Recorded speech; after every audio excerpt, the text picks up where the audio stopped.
friends, welcome back to my channel. If you're new here, I'm Holly, and today I'm sharing a what I cooked for dinner video, and it's just going to have some ideas of what I cooked during the week.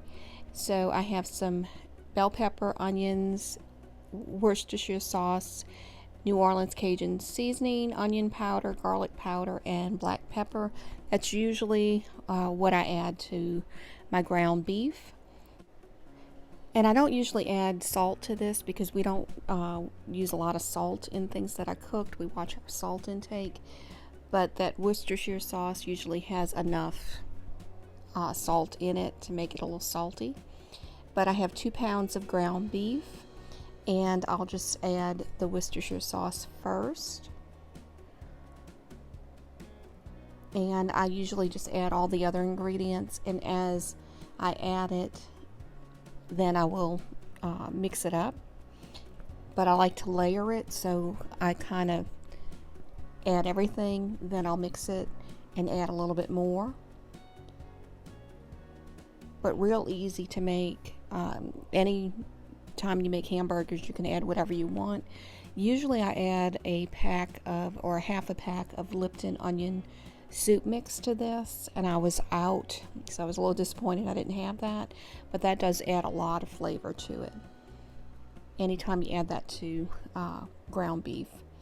And then I just add some of those bell peppers, and I'll add some of the onions, and I just eyeball it how much I feel like it needs.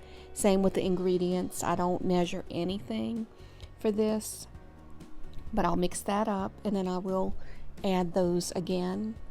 But then I'll go ahead and put it in my skillet, and I will fry those up. And I put a little bit of an indentation in the middle so that way it doesn't plump up so much when you're cooking it. And then I just threw the rest of the onions and everything in there because I didn't want to waste it. So you can put that on top of the burgers when they're done if you want. But I kind of feel like it adds a little bit of flavor. And this is my husband's burger. He likes to have his on the hamburger buns. I usually try to eat low carb every now and then, so I like to use those pita breads, and this is a low carb pita bread. So I usually take and cut the hamburger in half, and I'll put one half on one side and one half on the other side. So I'm kind of, it's one hamburger, but I'm kind of getting two, and I just load it up with some pickles, some onions, tomato, and lettuce. And I do add mayonnaise to the pita bread before I start adding everything to it.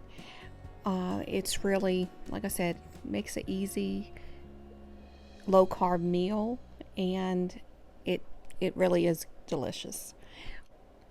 And these only have 6 carbs per pita bread, so that's not really bad. And it's great if you're trying to watch your intake of carbs. And I also use the no sugar added ketchup, and I put that on top of the burger. Now this recipe, simple, easy, quick idea.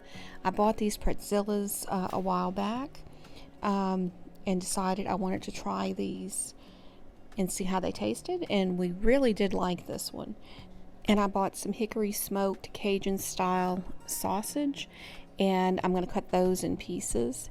And then I just had some yellow, green, and red bell peppers and some onion, and I just chopped that up, just sliced them up thinly.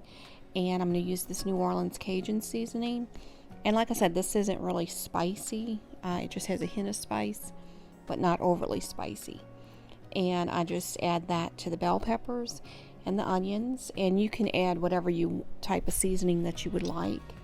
And all I do is just cook that down until they're softened and those onions become translucent, and then I'll remove it from the pan once they're done.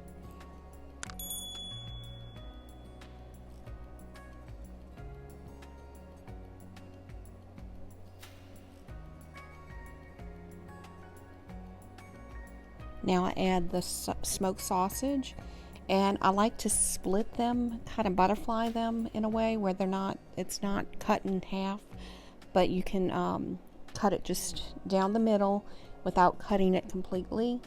And then the smaller pieces, the way I did it was I added 2 of the smaller pieces together, like on a bun, and then the 2 larger ones on a bun.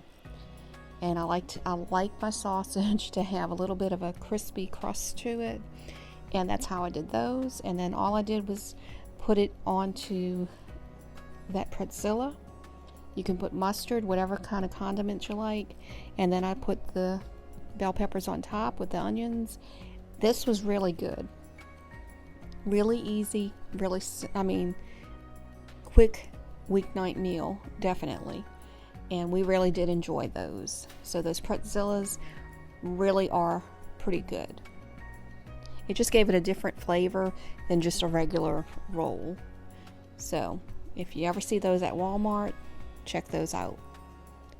Now this one I'm making, my mother-in-law used to make this for my husband and his siblings when they were little, and this has been being made for them for a long time.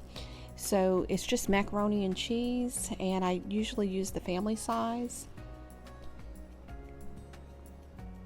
Cream of mushroom soup, and you can use whatever type of cream of mushroom soup. And I take some bell peppers and chop those up, and just about 1.5 pounds or so of ground beef. And this recipe actually, like I said, it's in garlic powder. I do add garlic powder and a little bit of pepper to the ground meat. Onion powder. And black pepper. And that's pretty much all that I add. I don't add salt. And I just fry that until it's cooked completely. And I just make sure it's like in little pieces. And then I'll add the bell pepper to it. And that will cook down. And this is going to go in the oven also. So it doesn't have to cook completely in the pan. But you do want to kind of get it to where they're softened a little bit. Or you can leave the bell peppers out. But a very simple, easy meal. And like I said, my mother-in-law, this was a very quick meal for her to make. She had 5 kids, so this was just something quick to make for them. And you're just going to cook the macaroni just like you normally would. Just follow the directions on the box. Once your meat is completely cooked, then I just add the cream of mushroom soup, and I just kind of blend that in. Now, depending on how much meat you have, you may need a little bit more of the soup, but it kind of worked out pretty good with what I had. And as I said, I'm just making the macaroni just like you would anytime. Just follow the directions on the box. And I've had this 2-quart since, it's been over about 35 years, and this is what I always cook this in. Now, this recipe I also noticed this on another YouTuber that I love to watch, Andrea from Foodimentary, Adventures in Food. She has a great channel. Y'all need to go check her out. She does a lot of what's for dinners, that type of videos. But I noticed a few years ago that she had this actually on her channel, and I thought, minus the bell peppers, but I thought this was a recipe my mother-in-law created, but obviously it's not. So this may have been something maybe that was on the box or something, or in a cookbook, I'm not sure. So I just thought that was really interesting to see someone else make this. But it really is a hearty meal. You can serve it with a vegetable on the side with a salad or something like that. But simple ingredients, but a lot of flavor. It really is a good meal. And my husband still likes this. I've been cooking it for 35 years, so for him. And my mother-in-law cooked it before then, when he was a little boy. So it's just one of those meals that he likes. Brings back, your childhood. And on top, I just put the macaroni, but you just kind of mix everything together. And we just had it with some green beans. And it's usually, like I said, a pretty filling meal. And it's really has a lot of flavor for very simple ingredients. Now, the next thing I made was fried pork chops. And I don't fry too many things too often. We do it every now and then as a treat. And this was one of those nights. So I'm just using some Italian breadcrumbs and an egg wash, and just gonna bread these, and we're gonna fry them. But this is, like I said, another simple, easy meal to make. And these are like center cut type pork chops, a little thicker, which I like. Not too thick, not too thin, but these were perfect for frying. And I just like to bread those, and I do like a double batter because I like a nice crust on the pork chops. And I'll do that first. I'll just do one layer, one coating first, and then once I get them all done, then I will take it again and put it in the egg wash and then back into the breadcrumbs. And also I season the pork chops first with a little bit of garlic powder and a little bit of pepper. But I'm just double battering these, and I'm just gonna put them in the egg wash again. And it was hard to kind of get these in and out, but it worked. And you want to make sure you drip as much of that egg wash off as you can, because you don't want all the clumps and everything that will happen when you put it into the breadcrumbs. And that's it. Just basically just bread them again, and I'll do that for all the rest of them. But I just love a crunchy batter on my pork chops.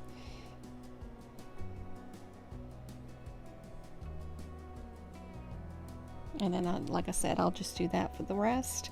And make sure your oil is hot before you put anything in it, because it'll stick, or it'll soak up the oil instead of really frying it and cooking it. And this is what I like. I love to have that brown crispiness on those pork chops. And I had a bag of the seasoned garlic cauliflower steamables, and these are really good. I do like these. And we just had that with the pork chops. Now when I take the pork chops out, I like to put them on a rack. That way any of that oil drips off and it doesn't sit on the paper towel and soak up and get kind of softened. Like, it'll keep it crispy. So I prefer to do it that way. And I just plated it up and had some Nor rice on the side. Really quick, really easy. So these were delicious. Like I said, that's a treat for us. I don't do it very often, but when I do several. So that way we'll have it that night and the next.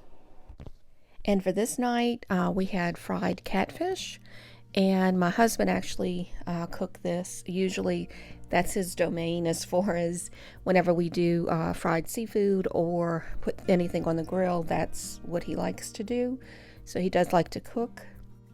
And he makes the cocktail sauce for me because he knows that's how I like to eat my fried seafood. And I'm using this catfish breading that is from the restaurant we had some thin fried catfish at a few weeks ago, and it's just a flour cornmeal mix. It's a very fine mix though, so I do add a little bit of cornmeal to it because I like to have it a little bit more on a crusty side. But we like to have some of the pieces where they're thin and some pieces have a little thickness to it. So he just cuts them into small pieces, and then he knows I like very thin catfish, so he will cut it as best as he can to get it to where it's a little bit thinner for me. He likes the thin also, but we like to have both, a choice as far as the thin and a little thick.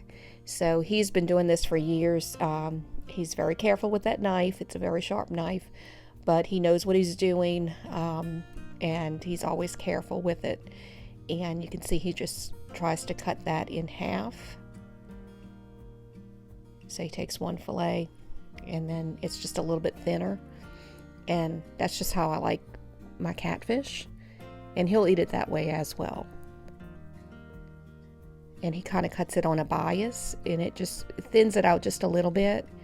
And some pieces, like I said, we keep it just as is, and then other pieces we just will, he will cut it in half, and it just thins it out a little bit. So we have the choice of both worlds as far as thin and a little bit thicker.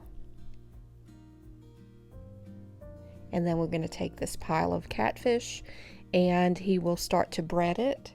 And before he starts to bread it, he puts hot oil in our deep fryer, and he makes sure that that gets up to the temperature that he needs it to fry these.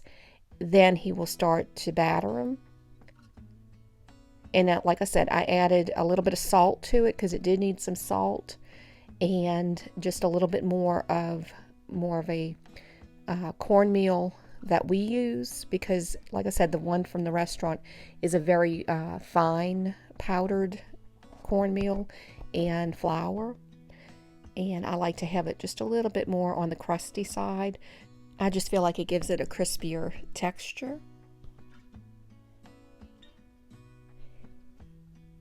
And once the oil is hot enough, he will add usually anywhere between 2 to 4 to each basket. It just depends on how large the fillets are.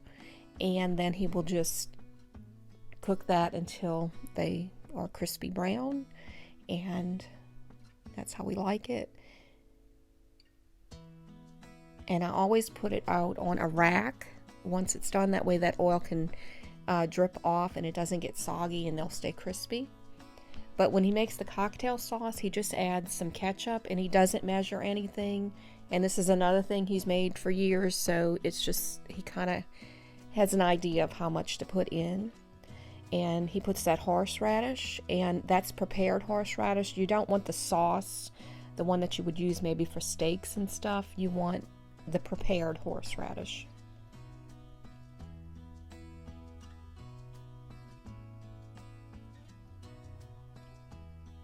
And he also adds Tabasco sauce, and I like mine a little bit with a kick, so he adds enough to where he knows how much I like.